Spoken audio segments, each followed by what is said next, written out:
Make last resorts, battle of the flops here. First, Kyle Lowry really selling the contact. Look at him.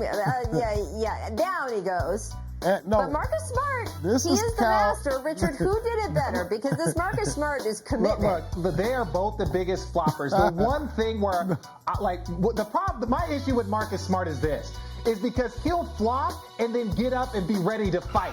Those two things just don't make sense to me. You can't flop and be ready to fight, right? At least like Kyle will give you a little smile, let you know what he's trying to get away with. But Marcus he'll be ready to fight. Kyle Lowry is Obi-Wan Kenobi, and Marcus Smart is Luke Skywalker, his predecessor. No, that's like the godfather of the flop, and then he got his predecessor down there with Marcus Smart.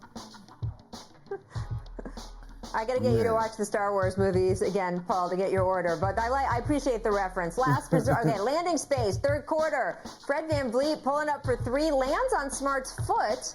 Smart was called for a flagrant. Richard, what do you think of this rule being applied here? I think it's 100% accurate, right? Because one thing that I know is Marcus Smart, if a player were to go underneath him and contest that, and Marcus Smart would have landed on his ankle, he would have gotten up ready to fight.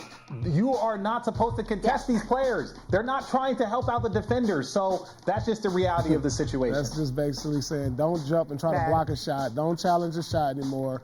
I mean, this is an unintentional foul. I don't see it as a technical foul. Oh, boy. I mean, but we all know the rules go to the offensive player these days. And, man, I would average 50 today.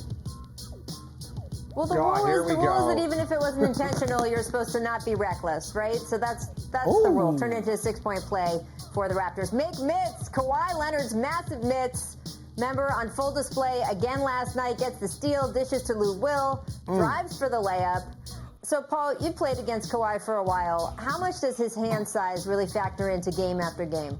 Man, let me tell you something. When you got that much ball control and you can just put it in one hand and dunk it like we used to see Michael Jordan do, and it just gives you more control with the ball. It's usually difficult for a player with big hands to have a soft touch, but Kawhi is one of the best to do it with his hands, with those size hands, man. I'm telling you.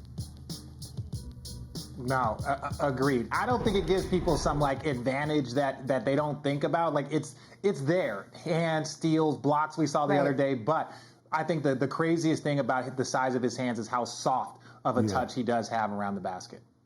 Absolutely. Yeah. That commercial he's got now where he grabs the computer and it's like this bite size. Who knew? Who would have pegged Kawhi Leonard as the NBA's premier comic commercial actor between that and the Terminator ad? Anyway, very good. Let's discuss the Denver Nuggets for a second. Denver only scoring 85 total points last night. Michael Porter Jr. scored 15 in the first half on 5 of 6 shooting. Finished the game with that same 15 points on 5 of 8 shooting. Afterward, Porter said this about their offensive struggles as a team. Take a listen. You had 15 points in the first half, and I don't think you scored in the second half. Did they do something differently, or what did you see in that second half? No, I just didn't touch the ball. They didn't do anything differently. So, Mike, when that happens, is that a situation where you just need to demand the ball more on offense, you're looking for sets to be run, or you need to cut more? What are you looking to do to get yourself more involved when you're not touching the ball? I mean, that's really up to the play calls. It's really up to the coaches who they want to put the ball in whose hand. We kept going to Yoke and Maul, and that's, I think they're two amazing players, so you can never get mad at that. But I just think to beat that team, we got to get more players involved. We got to move the ball a little bit better. We can't be predictable against that team. Damian Lillard did not approve of Michael Porter Jr.'s comments, shaking my damn head, and he was one of actually several players and ex-players who chimed in on the clips of this. So, Richard, you were in that Denver locker room. You played for Mike Malone. What is your reaction to Michael Porter Jr.'s comments? It's disappointing, right? A little bit. Now, there are things that he has said that is true, right? Against this team, it can't just be the Jamal and Nichols show. It can't be. They have to move the ball. Gary Harris has to play well. He has to play well. They got to get contributions from a lot of people. Now, is he young and maybe he didn't articulate that the right way? But ultimately, the thing that he really got across was that he felt like he needed more touches and needed to get the ball more, and he wished that he would have gotten more of an opportunity. And that's the part that people have issue with, and they should have issue with, because that's not his place, not yet. Yeah, nobody was saying that when Jamal Murray was going out there getting 50 a night. who was saying something about move the ball in. Y'all understand he's a rookie. He has his frustration. Yes, he's talented. But there's a time for a play and a place for that young fella. It's levels to this young fella, and understand that. You're not there yet. And so if you want to have this conversation, you take that to the back of the locker room. You don't bring this to the media. You know, you just now getting in the league trying to prove yourself, make a name for yourself. And so, yeah, some of the things he said, maybe they do need to move the ball a little bit more. But look, if you want to get the ball, young fella, go get it. When I didn't get the ball my rookie, you know how I got it? I went to the offensive glass. That's how I did. I went to the offensive rebound. If I wanted to get the ball, I would go get it. Come on now, stay in your lane, young fella.